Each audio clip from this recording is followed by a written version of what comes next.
Assalamualaikum warahmatullahi wabarakatuh. Waalaikumsalam Waalaikumsalam Good warahmatullahi morning. wabarakatuh. Kita ketemu lagi. Ini sudah tanggal 21 Januari. Menurut almanak kita tidak ada hari besar, tetapi ternyata besok, katanya tanggal 22 ini adalah Imlek. tahun baru Cina, Imlek. Kupikir itu adalah bagian dari kita juga, karena dalam hal ini juga pemerintah memberikan semacam hak untuk merayakan Imlek itu di Indonesia. Mungkin sejak zaman Gus Dur ya. Jadi kita lihatlah bagaimana kemeriahan para kawan-kawan Chinese yang agamanya apa, apakah dia Konghucu, apakah dia Katolik atau apa. Seperti macam teman kita ini, Christian Indrawata ini adalah teman sekolahku dulu di SMA Katolik. Tadinya waktu dia masih SMA, dia pakai nama Chinese. Jadi aku pikir dia orang Chinese. Tolen, rupanya dia orang Nias. Jadi ternyata dia tidak sepenuhnya orang asing. Kalaupun dia non-pri, aku lihat sudah baur lah kita sama dia. Christian, Freddy, aku panggilnya Freddy atau Chuan. Gimana, Ya, apa kabar kau? ya teman-teman, saya terima kasih kita bisa ketemu di pagi hari ini. Apa yang menjadi topik pembicaraan kita di pagi hari ini, tentu kita akan mengarah kepada bukan mengenai politis, tetapi mengenai sosial. Seperti yang saya ingin jelaskan sebelum saya memulai pembicaraan ini. Memang saya dari kecil, ya dari kelas 1 SD sampai SMA saya sekolah di Santo Paulus, di SMP, Budi Murni, dan juga di SMA Katolik, terakhir di Universitas Sumatera Utara. Dan terakhir saya memang ke Eropa, di Jerman. Dan saya melihat kalau mengenai hal untuk pembauran dan lain-lain, semasa kita waktu SMP, SD maupun SMA, saya lihat di tahun 60 itu tidak menjadi masalah. Yang saya melihat yang nyata, tentu ada sekelompok kecil, yaitu orang-orang, ya maaf saja aku mengatakan orang Cina, aku sendiri setengah Cina. Tetapi aku melihat pembauran ini memang sejak dari zaman Belanda dan lain-lain ini memang sudah dipisahkan oleh kolonial. Nah, tiba kita di zaman tahun 60, saya melihat di antara kita seluruhnya kayak Hari juga berasal dari Sibolga, saya juga. Jadi kalau saya melihat kita pergi ke jalan Asia dan lain-lain, memang kita kurang disambut. Nah, disinilah pertanyaan tadi Hari yang menyatakan apakah mereka yang salah atau kita yang salah. Saya tidak ingin menyatakan siapa salah, siapa yang benar. Tapi saya ingin bertanya, kita hidup di mana? Ya kan, mesti kita mengerti kalau Anda mengatakan, Anda lahir di sini, ini tanah air Anda. Jangan dong Anda berkelompok, karena dengan Anda berkelompok, otomatis Anda menjadi minoritas dan Anda akan disisihkan oleh kaum mayoritas.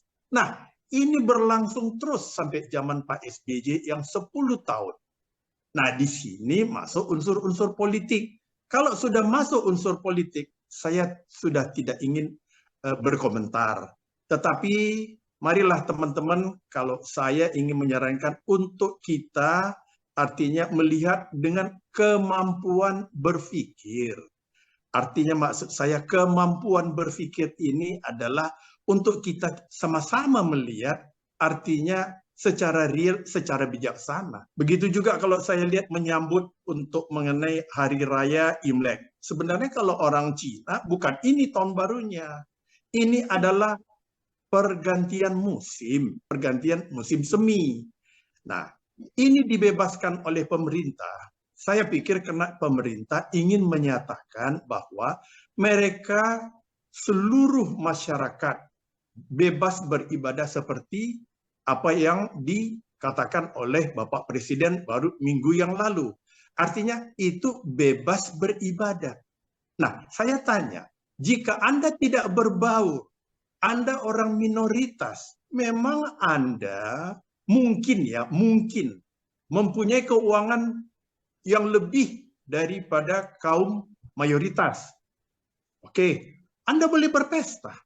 Tetapi maksud saya, melihat keadaan sekarang ini, janganlah Anda mengatakan bahwa Anda minoritas mempunyai kemampuan finansial yang lebih besar daripada mayoritas kita artinya penduduk bangsa Indonesia ini. Saya melihat itu mungkin salah cara berpikirnya, kemampuan berpikir. Anda belum tahu, begitu banyak konglomerat dari orang pribumi asli, kalau aku lebih terperincikan, dibandingkan dengan yang minoritas ini. Hanya berbedanya, Anda sekarang ini bergabung. Kalau satu demi satu, ya belum tentu.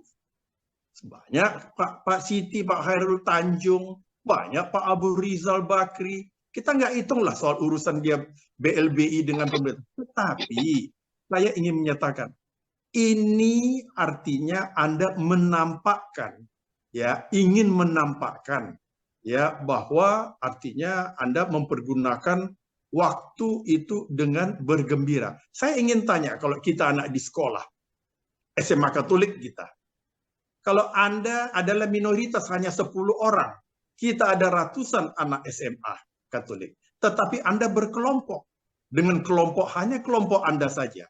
Begitu juga maksud saya dengan Anda berpesta untuk Imlek ini. Saya pikir, apakah hati kita secara jujur bisa menerima itu dari kaum mayoritas? Aku rasa ada yang tersinggung. Ya, kalau Anda cuma hanya 10%, 90%, di antara 90% itu 20% saja tidak menerima, keadaan suasana sudah lain. Jadi inilah yang saya lihat. Artinya artinya pencerahan untuk bagaimana cara kemampuan berpikir dari kita umumnya agar kita itu lebih legowo. Nah, itu tanggapan saya, Pak Ari. Bang Ari, mendengar dari apa yang dikatakan oleh Bung Christian ini tadi, sedikit saya memberikan tanggapan dan pencerahan. Bahwasanya kalau kita berbicara tentang diskriminasi, itu memang sudah diawali oleh pemerintah kolonial Belanda. Nah, pada masa pemerintah kolonial Belanda, penduduk Indonesia ini itu diklasifikasikan terdiri daripada 3 bahagian. Penduduk kelas 1. Penduduk kelas 1 itu terdiri daripada masyarakat Eropa. Ya. Penduduk kelas 2 itu Timur Asing namanya, Bang. Penduduk Timur Asing itu orang Arab, orang Tionghoa, India dan lain-lain yang non-Eropa di luar wilayah Nusantara. Yang ketiga kita pribumi. Ini terus berkelanjutan. Tetapi juga tolong dilihat kenapa diskriminatif ini tadi selalu ini diorientasikan kepada kalangan masyarakat Tionghoa atau masyarakat Cina. Dan kenapa tidak ke masyarakat India atau Arab? Kalau Arab, ya tidak pernah kita lihat dan dengar anti terhadap Arab. Mungkin ini karena bisa dikatakan keyakinan, kepercayaan dan budaya Arab itu terakomodir oleh agama yang dianut oleh mayoritas masyarakat Indonesia, yaitu Islam. Tetapi di dalam konteks penegakan proklamasi kemerdekaan Republik Indonesia, itu semua punya kontribusi, baik Cina atau Tionghoa, Arab, ya itu semua punya kontribusi. Nah, tentu saja ya di dalam konteks menegakkan proklamasi kemerdekaan Republik Indonesia, ini juga semua rakyat yang 3 klasifikasi itu tadi, ada juga itu yang dikategorikan kalangan pengkhianat. Walaupun banyak juga dari kalangan semua etnik ini tadi, ya pro memperjuangkan kemerdekaan Republik Indonesia itu. Maka saya katakan, lihat literatur sejarah supaya kita paham terhadap bangsa ini. Nah, sebelum tahun 65, ya nggak ada sebenarnya anti-anti itu tadi. Tetap semua bebas, ya semua bebas mengekspresikan budayanya di Republik Indonesia ini, dan itu diatur semua oleh undang-undang, diakomodir oleh semua undang-undang. Nah, permasalahan muncul setelah peristiwa G30 SPKI. Memang ketika itu ada organisasi yang menaungi sebahagian daripada kelompok Tionghoa ini, apa yang dikenal dengan Baperki. Nah, Baperki ini konotasinya sama dengan komunis. Jadi kalau sama dengan komunis, sah-sah saja mereka itu dihujat. Ya, dihujat. Jadi mulailah diskriminasi diberlakukan secara represif oleh pemerintah Orde Baru selama hampir lebih 3 dekade. 3 dekade itu orang-orang Tionghoa itu dilakukan oleh rejim yang berkuasa dengan represif. Tidak bisa bebas mengekspresikan budayanya. Nah, sayalah misalnya ya, ketika masih kecil di kota kecil Brastagi itu, kita dengan sesama orang Tionghoa semua berbaur. Malahan mereka itu banyak yang kawin dengan masyarakat setempat. Tetapi kalau mereka itu tetap dikucilkan, ya tidak bisa mengekspresikan budayanya. Seperti apa misalnya? Seperti wayang. Dulu kan ada wayang orang. Nggak bisa selama rejim Orde Baru itu. Dan rejim Orde Baru memaksa mereka itu mengganti nama. Sejak itulah namanya banyak berubah menjadi nama orang-orang Jawa. Ya, jarang pula kalau di sini jarang kita lihat mereka itu mengganti namanya dengan Mandeling, punya marga. Tidak, larinya ke Jawa semua. Kenapa? Karena mereka itu sadar bahwasanya yang berkuasa itu adalah orang-orang Jawa. Jadi dia mengidentifikasikan diri dengan Jawa. Nah, kalau kita berbicara di Sumatera Utara, kenapa mereka itu mengelompok? Jangankan mereka itu berkelompok. Kalau kita telusuri akar budaya di kota Medan ini, semua dibangun akarnya oleh Belanda itu perkampungan-perkampungan yang bersifat eksklusif. Jangankan orang Tionghoa, orang Mandeling pun eksklusif di Sungai Mati.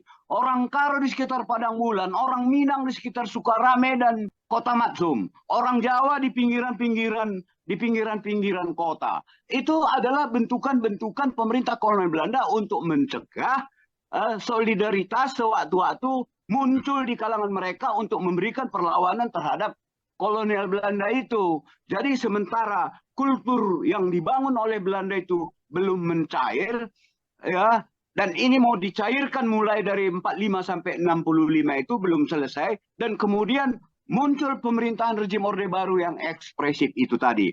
Nah, permasalahannya di Medan, Bang Is, di Medan ini tidak ada domain culture.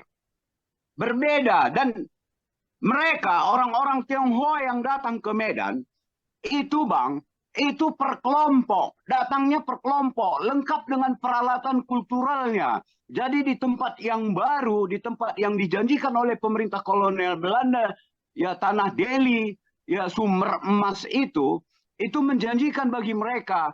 Dan mereka itu datang kemari, itu berkelompok. Tidak per individu. Kalau kita lihat latar belakang di Pulau Jawa, itu orang Tionghoa itu kebanyakan per individu dia datang, sehingga gampang berbaur. Dan di sana itu ada domain culture. Domain culture jadi orientasi budaya orang-orang Tionghoa itu. Makanya kalau kita lihat pakem budaya mereka itu kan akulturasi Cina dan Jawa. Berbeda dengan di Sumatera Utara. Kemana sandaran orang-orang Tionghoa ini tadi? Ya, kemana sandaran orang-orang Tionghoa ini? Nggak ada domain culture di Medan ini, di Sumatera Utara. Sehingga mereka itu menumpuk. Dan harus juga kita perhatikan bahwasanya mereka ini juga tidak satu. Orang-orang Tionghoa ini tidak satu. Jangan Anda lihat, jangan kita lihat bermata sipit semua sama begitu. Dan bahkan orang-orang dalam tanda petik yang bodoh, orang-orang Nias pun diidentifikasinya dan disempat diperkusinya adalah orang-orang Tionghoa. Asal ada isu-isu pengganjangan Tionghoa, orang Nias itu dulu itu ya sering kena persekusi. Contoh, ketika ada misalnya isu pengganjangan Cina di kampus USU aja, dosen-dosen orang Nias di gerbang kampus itu dilarang masuk sama orang-orang Tionghoa. Diidentifikasikan orang Nias itu orang Tionghoa karena matanya sipit. Nah, inilah permasalahan kita di Sumatera Utara. Dan ini Bang, ini selalu dimanfaatkan oleh orang-orang politik untuk kepentingan dia. Lihat abang lihat sendirilah di Sumatera Utara ini menjelang pilkada pemilihan bupati, itu semua para politikus itu semua berorientasi baik terhadap masyarakat Tionghoa supaya suara mereka itu diserahkan kepada mereka itu. Itu biasa dikaitkan juga dengan masalah Siantar itu kan, masalah di Siantar ini.